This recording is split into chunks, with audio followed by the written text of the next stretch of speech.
বিএনপির ভারপ্রাপ্ত চেয়ারম্যান তারেক রহমান সাভারে জাতীয় স্মৃতিসৌধে পৌঁছেছেন।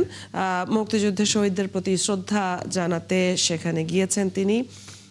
আমরা সেখানকার পরিস্থিতি দেখছি, এই মুহূর্তে আমরা সরাসরি দেখতে পাচ্ছি তিনি তার সেই লাল সবুজ বাসটির গেটে অবস্থান করছেন।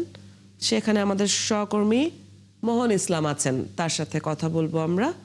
মোহন, আমরা যেমনটি আপনার ক্যামেরায় দেখছি যে তারেক রহমান ইতিমধ্যে এসে পৌঁছেছেন এবং বাস থেকে তিনি হয়তো আর কিছুক্ষণের মধ্যেই নামবেন। একটু জানতে চাই কেমন দেখছেন সেখানে নেতাকর্মীদের উচ্ছ্বাস এই মুহূর্তে।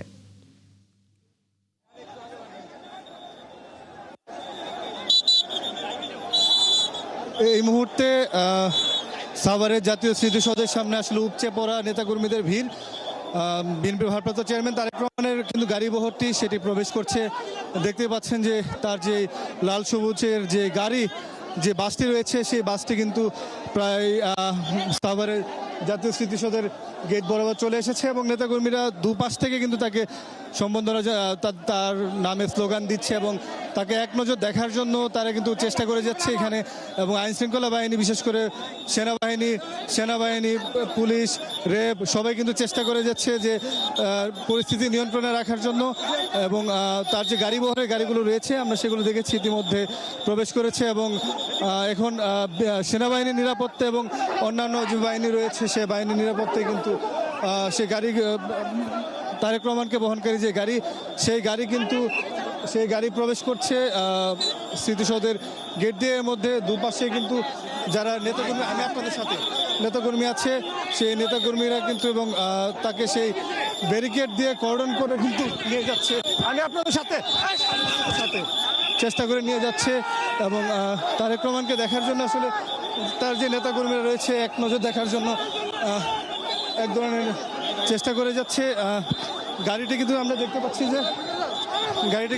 পাচ্ছি যে তারেক রহমানের কে বহনকারী গাড়িটি জাতীয় স্মৃতিসৌধের দিকে প্রবেশ করছে এবং আমরা দেখছি তারেক রহমানের কিন্তু হাত নাড়িয়ে তার নেতাকর্মীদেরকে জানান দিচ্ছেন তার অবস্থান, তার উপস্থিতি বলতে যাচ্ছেন। এবং তার গাড়িবহর যখন প্রবেশ করে আমরা দেখেছি দুপাশ থেকে নেতাকর্মীরা তাকে এক নজর দেখার জন্য তাদের ব্যারিকেড, পুলিশ র্যাবের ব্যারিকেড ভেঙে সামনে আসার চেষ্টা করেছে, কিন্তু সম্পূর্ণ নিরাপত্তার মধ্য দিয়ে তার গাড়িটিকে স্মৃতিসৌধের ভেতরে প্রবেশ করে নিয়ে যাচ্ছে এবং সেই গাড়িটি কিন্তু স্মৃতিসৌধের ভেতরে প্রবেশ করছে। আমরা কয়েকজনের সাথে কথা বলেছি এর আগে, তারা বলছিলেন যে 17 বছর পর তাদের প্রিয় নেতা দেশের মাটিতে পা রেখেছেন এবং আজ তিনি স্মৃতিসৌধে শহীদদের প্রতি শ্রদ্ধা জানাতে আসবেন।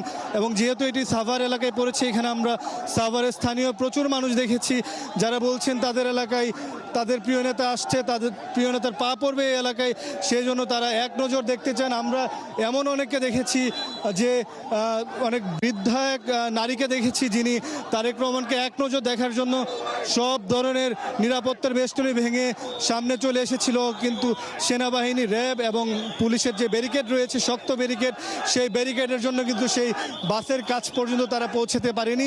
যে কারণে তিনি তারেক রহমানের ওইভাবে সাক্ষাৎ না পেলেও তারেক রহমান কিন্তু বাসের ভেতর থেকে তার নেতাকর্মী এবং যারা জনসাধারণ এখানে উপস্থিত আছেন তাদেরকে হাত নাড়িয়ে কিন্তু তার উপস্থিতি জানান দিয়েছেন, যেমনটা আসলে বলছিলাম।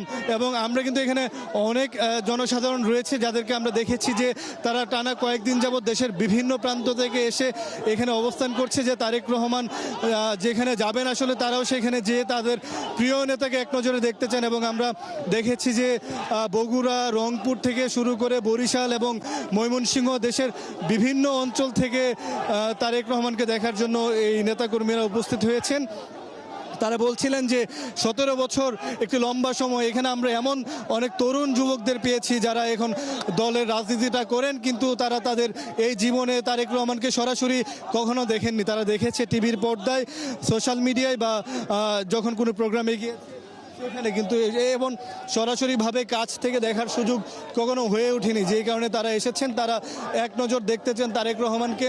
যদিও কথা বলার এই মুহূর্তে সুযোগ হচ্ছে না, কিন্তু চোখের দেখা এক নজর তারা দেখার যে সুযোগ, সেই সুযোগটি তারা গ্রহণ করতে চায় এবং সেই গ্রহণ করার জন্যই কিন্তু তারা এখানে উপস্থিত হয়েছে। বলে রাখি, তিনি আজ দুপুরে কিন্তু শহীদ প্রেসিডেন্ট জিয়াউর রহমানের মাজারে তিনি ফুল দিয়ে শ্রদ্ধা জানিয়েছেন এবং সেইখান থেকেই কিন্তু তারপর তিনি স্মৃতিসৌধের দিকে রওনা করেন। এই পথে মধ্যে কিন্তু কমপক্ষে হলেও প্রায় 6 ঘন্টার অতিবাহিত হয়ে গিয়েছে এই অল্প রাস্তা আসার জন্য, এবং সেটি হয়েছে শুধুমাত্র রাস্তার দুপাশে তাদের নেতাকর্মীরা যে ভিড় করেছে, নেতাকর্মীরা যে তাকে দেখার জন্য, এক নজর দেখার জন্য যে ভিড় করেছে, সেই নেতাকর্মীদেরকে তিনি হাত নাড়িয়ে নাড়িয়ে জানান দিয়েছেন উপস্থিতি, এবং সেই ভিড় ঠেলে এই গাড়ি মোড়টিকে আসতে কিন্তু এত দীর্ঘ সময় লেগেছে।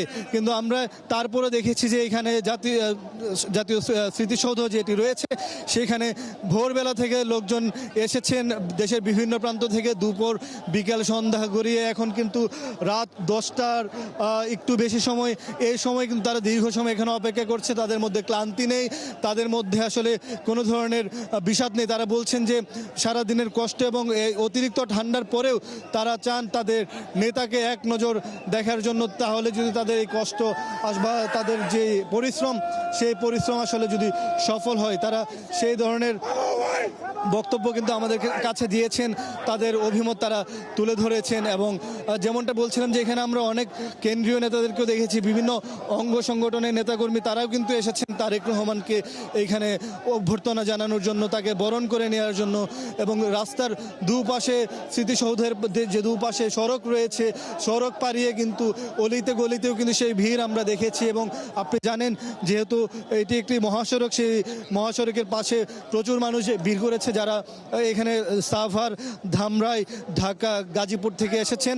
তার পাশে বলছিলাম যে দেশের বিভিন্ন অঞ্চল থেকে তারা এসেছেন শুধুমাত্র তারেক রহমানকে এক নজর দেখার জন্য। এবং আগে যেমনটা বলছিলাম, বিএনপির ভারপ্রাপ্ত চেয়ারম্যান তারেক রহমান তিনি কিন্তু স্মৃতিসৌধে এসেছেন মহান মুক্তিযুদ্ধের যে শহীদ রয়েছেন, সেই শহীদদের প্রতি শ্রদ্ধা জানানোর জন্য। এবং যেহেতু সূর্যাস্তের পর আসলে এখানে শ্রদ্ধা জানানোর নিয়ম নেই, সেই জায়গা থেকে তার পক্ষ থেকে কিন্তু বিএনপির একটি কমিটি, স্থায়ী কমিটির কয়েকজন মেম্বার এবং সিনিয়র কয়েকজন নেতা, তারা কিন্তু যে তার পক্ষে এখানে স্মৃতিসৌধে সম্মান জানিয়েছেন। এবং তারপর তারা কিন্তু এসে আমাদেরকে জানিয়েছেন যে এখানে যেহেতু তারেক রহমানের আসতে সময় লেগে যাবে, সেই সময়ের জন্য তারা আগে থেকেই তার পক্ষ হয়ে সেই যে শ্রদ্ধা জানানোর কাজ, সেটা তিনি করে ফেলেছেন। কিন্তু তিনি আসবেন, তিনি স্মৃতিসৌধে আসবেন এবং সেই স্মৃতিসৌধে এসে তার শ্রদ্ধা এবং তার সম্মান জানিয়ে যাবেন।